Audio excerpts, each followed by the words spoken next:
warahmatullahi wabarakatuh. Alhamdulillah, pada kesempatan kali ini kita masih diberikan oleh Allah Subhanahu wa Ta'ala berupa umur panjang sehingga kita bisa berjumpa kembali untuk melaksanakan pembelajaran kita, yaitu pendidikan agama Islam dan budi pekerti.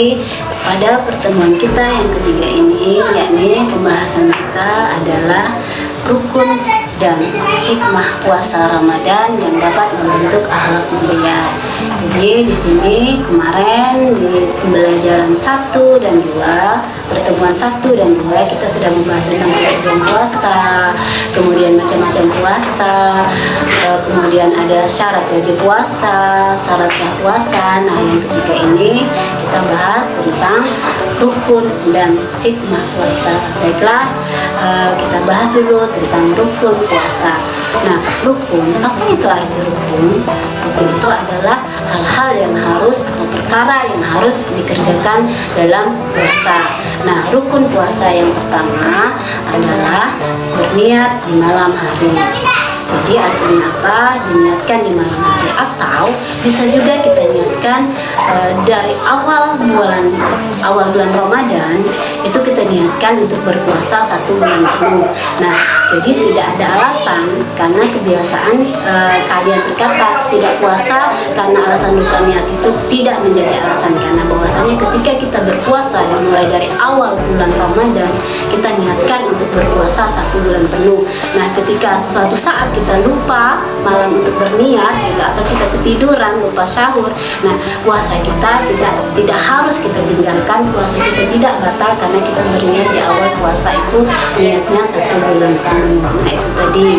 Nah, yang kedua yaitu rukun puasa yang kedua, menahan diri dari makan dan minum, dari hal-hal yang membatalkan puasa, dari hawa nafsu, dari terbit fajar sampai terbenam matahari. Itu tadi rukun puasa. Jadi rukun puasa itu ada 2 ya, diulangi. Yang pertama tadi niat, yang kedua menahan diri dari makan dan minum, serta menahan dari hawa nafsu dan hal-hal yang membatalkan puasa, yakni dari terbit fajar sampai terbenam matahari.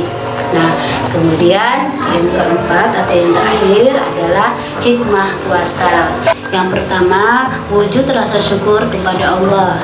Wujud rasa syukur kepada Allah ini artinya setelah kita seharian berpuasa, menahan lapar, menahan haus, menahan amarah dan hawa nafsu, kemudian sampai tergelincir matahari atau batas kita berpuasa, kita merasa senang, kita merasa bahagia, ternyata 1 hari ini kita bisa menahan diri dari segala hal-hal yang membatalkan puasa. Nah, itu adalah wujud rasa syukur kita kepada Allah Subhanahu wa Ta'ala.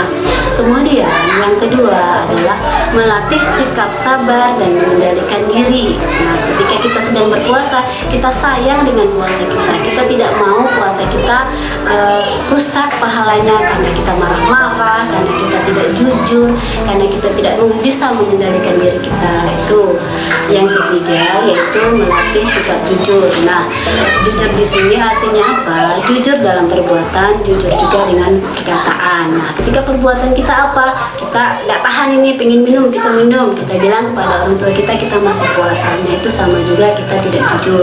Nah, jujur itu sangat penting. Ketika kita berpuasa, kita tidak mau puasa kita rusak, pahala puasa kita rusak hanya karena kita berbohong. Jadi intinya dengan hikmah puasa jujur ini itu sangat baik diterapkan. Yang keempat, menumbuhkan rasa empati dan kasih sayang kepada sesama. Nah, di sini bisa diartikan kita memberi makanan kepada tetangga, kepada panini, dan kepada orang yang memang membutuhkan. Baik itu berupa makanan, bisa juga berupa uang. Nah, di sini hikmah yang keempat. Nah, sekarang hikmah yang kelima adalah menyehatkan jasmani dan rohani. Kenapa dikatakan sehat jasmani dan rohani? Coba kita pikirkan, ketika kita sedang tidak berpuasa itu dari awal kita sudah sarapan, kemudian jam 9 kita jajan, jam 12 kita makan lagi, kemudian sekolah madrasah kita jajan lagi, sore jajan lagi, malam juga makan. Berapa banyak makanan yang kita makan dalam 1 hari? Nah, bayangkan berapa kalori yang menumpuk di tubuh kita, ya lemak-lemaknya, ya gorengannya, dan pengawet-pengawet lainnya yang ada pada jajanan yang kalian kalian makan. Nah, di dalam kalian berpuasa satu hari itu kan kalian makan hanya ketika sahur dan ketika berbuka. Jadi tubuh kalian akan sehat karena tidak terlalu banyak makanan yang menumpuk di dalamnya. Itu tadi ya. Nah, dari hikmah-hikmah puasa yang dapat kita pelajari, yang dapat membentuk akhlak mulia, Ibu harapkan kalian dapat mempraktikkannya dalam kehidupan sehari-hari, baik itu dalam berperilaku jujur, dalam kasih sayang, kemudian juga kalian bisa mempraktikkan hidup sehat. Nah, mungkin hanya itu yang bisa Ibu sampaikan. Lebih kurangnya Ibu mohon maaf. Billahi taufiq wal hidayah. Assalamualaikum warahmatullahi wabarakatuh.